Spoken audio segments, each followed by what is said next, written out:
Welcome back సంధ్య గారు. ఈ ఆయేషా మీరా హత్యోదంతంపై మీకు ఎటువంటి అనుమానాలు ఉన్నాయి?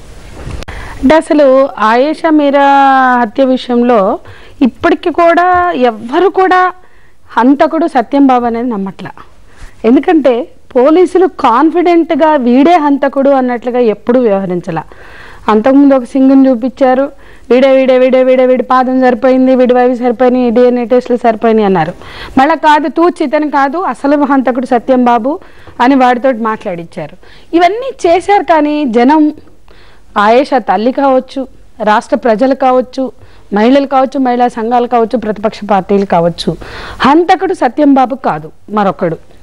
ఇవాళ అధికార పార్టీలో ఒక ముఖ్య నాయకుడైన అతని బంధువే, అతని మనవడే హంతకుడు అయి ఉంటాడు అనేది ప్రజల అభిప్రాయం. ఇదే విషయం జనమంతా మాట్లాడుతుంటే police commissioner, present Vijayawada commissioner అంటాడు, ఆ మాట మాట్లాడితే ఎవరు మాట్లాడితే వాళ్ళని అరెస్ట్ చేస్తా, వాళ్ళ మీద చట్టపరంగా మేము ప్రొసీడ్ అవుతాం. పోలీసులు నిర్ధారించారు, ఇంకా మాట్లాడడానికే వీల్లేదు. వరంగల్లోనేమో ఎన్కౌంటర్ చేశారు, మాట్లాడడానికి వీల్లేదు. విజయవాడలోనేమో వాడిని ఎవరినో చూపించేశారు, నిర్ధారించారు. కనీసం కోర్టు నిర్ధారించాక ఆ మాట మాట్లాడినా వేరు. కానీ పోలీసుల వ్యవహారం ఎట్లా ఉందంటే, సత్యం బాబుని అరెస్ట్ చేసినప్పటి నుంచి కూడా అతను నిజ నిర్ధారణలో లై డిటెక్టర్ టెస్టుల్లో ఒప్పుకున్నాడు. కాబట్టి ఇక ఆ రోజు నుంచి కూడా ఎవ్వరు ఆయేషా విషయంలో మాట్లాడినా వాళ్ళ మీద చట్టబద్ధంగా చర్యలు ఉంటాయని బెదిరిస్తున్నారు. ఆయేషా మీరా విషయంలో విచారణ మొత్తంలో చాలా తప్పుగా జరిగిందంటే మీరు భావిస్తున్నారు? ఖచ్చితంగా. అసలు పోలీసులు నిందితుడు పలానా వాడు అని తేల్చాక ఎవరు మాట్లాడినా చట్టబద్ధంగా చర్యలు ఉంటాయని మాట్లాడడంలోనే ఉంది. వాళ్ళు కాన్ఫిడెంట్గా ఉంటే ఆ మాట మాట్లాడాల్సిన అవసరం లేదు. మేము వాస్తవాల్ని మేము నిరూపిస్తాము, నిందితుడిని మేము పట్టుకున్నాం, మా దగ్గర ఆధారాలు ఉన్నాయి, అవి కోర్టులో ప్రూవ్ అవుతాయి అనాల. కానీ మరుక్షణం నుంచి, వాడిని పట్టుకున్న మరుక్షణం నుంచి పోలీసులు అంతకు ముందేమో పట్టుకుంటాము, మీకు ఎవరికైనా తెలిస్తే చెప్పండి అని హోమ్ మినిస్టర్ జానారెడ్డి అంటాడు. అంటే అసలు మొత్తం ఆయేషా హత్యోదంతం అయినప్పటి నుంచి కూడా పోలీసుల వైఖరి ఎలా ఉంది? వాళ్ళు చాలా బాధ్యతారహితంగా ఉన్నారు. వాళ్ళు ప్రజలకు జవాబుదారీగా లేరు. అప్పుడు లేరు, ఇప్పుడు లేరు. హంతకుడు పలానా వాడు అని పట్టుకోక ముందు లేరు, అప్పుడొక తీరుగా మాట్లాడారు, చాలా నిర్లక్ష్యంగా. ఇప్పుడు వాళ్ళు ఎలా ఓటరిస్తున్నారంటే, వాళ్ళు ఎలా బుకాయిస్తున్నారంటే, ఎట్లా దబాయిస్తున్నారంటే, మొన్న 1 year అయిన సందర్భంగా కొంతమంది అక్కడ ఉన్నటువంటి ప్రజాస్వామికవాదులు, లాయర్లు, మహిళా సంఘాలు వాళ్ళు వెళ్ళి క్యాండిల్స్ పెట్టి బ్యానర్ రాస్తే క్యాండిల్స్ నిషేధించారట, బ్యానర్లను నిషేధించారట. ఇవన్నీ నిషిద్ధం అంట. విచిత్రంగా ఉంది.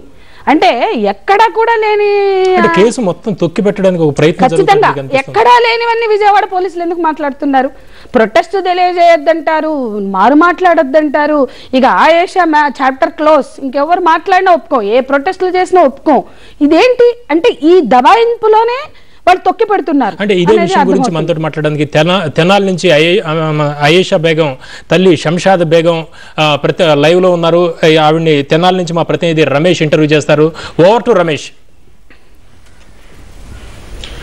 Thank you Pavan. పవన్, ఆయేషా హత్య జరిగిన రోజు నుంచి ఈ రోజు వరకు కూడా పోలీసుల వైఖరి విమర్శలకు తావిస్తుంది. ఫస్ట్ మొట్టమొదటిసారి చూసుకుంటే హత్య జరిగిన రోజే పోలీసులు ఉద్దేశపూర్వకంగా ఆధారాలను చెరిపేశారని చెప్పి విమర్శలు వచ్చినాయి. ఆ ఆరోపణల్ని బలపరుస్తూ రెండో రోజు పోలీసులు సంఘటనా స్థలంలో ఎటువంటి ఆధారాలు దొరకలేదన్నారు. తర్వాత 4 నెలల తర్వాత పాదముద్ర దొరికిందన్నారు. అది క్రమంతా ప్రస్తుతం అయితే ఈ ప్రోగ్రామ్ చూసి ఆయేషా తల్లి శంషాద్ బేగం గారు ఈ ప్రోగ్రామ్ చూస్తూ ఉన్నారు. ఇప్పటి వరకు జరిగిన దర్యాప్తు పట్ల మొదట ఆస్పందన తెలుసుకుందాం. చెప్పండి, పోలీసుల దర్యాప్తు పట్ల సంతృప్తిగా ఉండారా? నిన్న మంత్రి కోనేరు రంగారావు కూడా ఒక మాట అన్నారు, ఈ హత్యతో మా కుటుంబానికి ఏమాత్రం సంబంధం ఉన్నా కానీ మమ్మల్ని ఎన్కౌంటర్ చేయొచ్చు అని అన్నారు.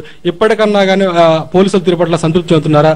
ఇంకా మీకున్న అనుమానాలు ఏంటి? సంతృప్తి చెందటం లేదండి. ఈనాడు నోరు తెచ్చాడంటే సంవత్సరం అయిన తర్వాత అసలు కోనేరు రంగారావు నోరు ఎక్కడైపోయింది?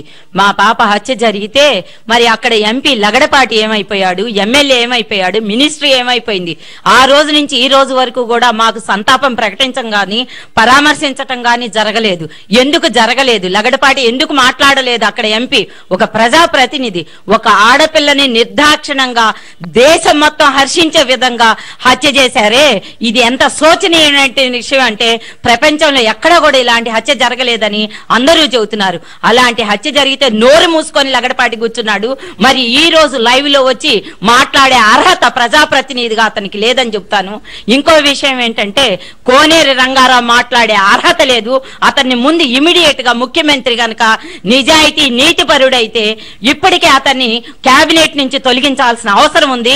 ఎందుకంటే అతని మనవాళ్లే అక్కడ చేశారు. అయితే ఒక ఇందిరాగాంధీని అరెస్ట్ చేసినటువంటి ఈ ప్రభుత్వము లేదా ఈ దేశము ఈనాడు కోనేరు పద్మని హాస్టల్ వార్డుని ఎందుకు అరెస్ట్ చేయలేదు? అది ఒక్క విషయంలోనే తేలుతుంది. ఇక్కడ కోనేరు రంగారావు మనవాళ్ళు తప్పకుండా ఉన్నారు. ఇప్పటికీ నేను గుద్ది చదువుతున్నాను. కోనేరు సతీష్, కోనేరు సురేష్, అబ్బూరి గణేష్, సింతా పవన్ కుమార్, రాజేష్ ఉన్నారు.